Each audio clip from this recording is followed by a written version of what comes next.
Sara Z. Duterte, Asik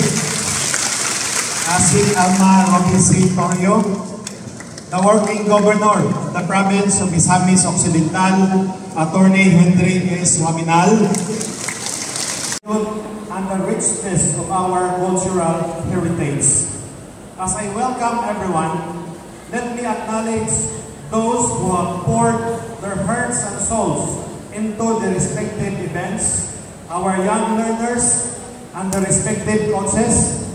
Your dedication, passion, and hard work are truly commendable. And I have no doubt that your Congressman Jason Almonte and second District Congressman Fernando Ando Waminal, I am requesting the provincial officials, department heads, and city and municipal officials of the four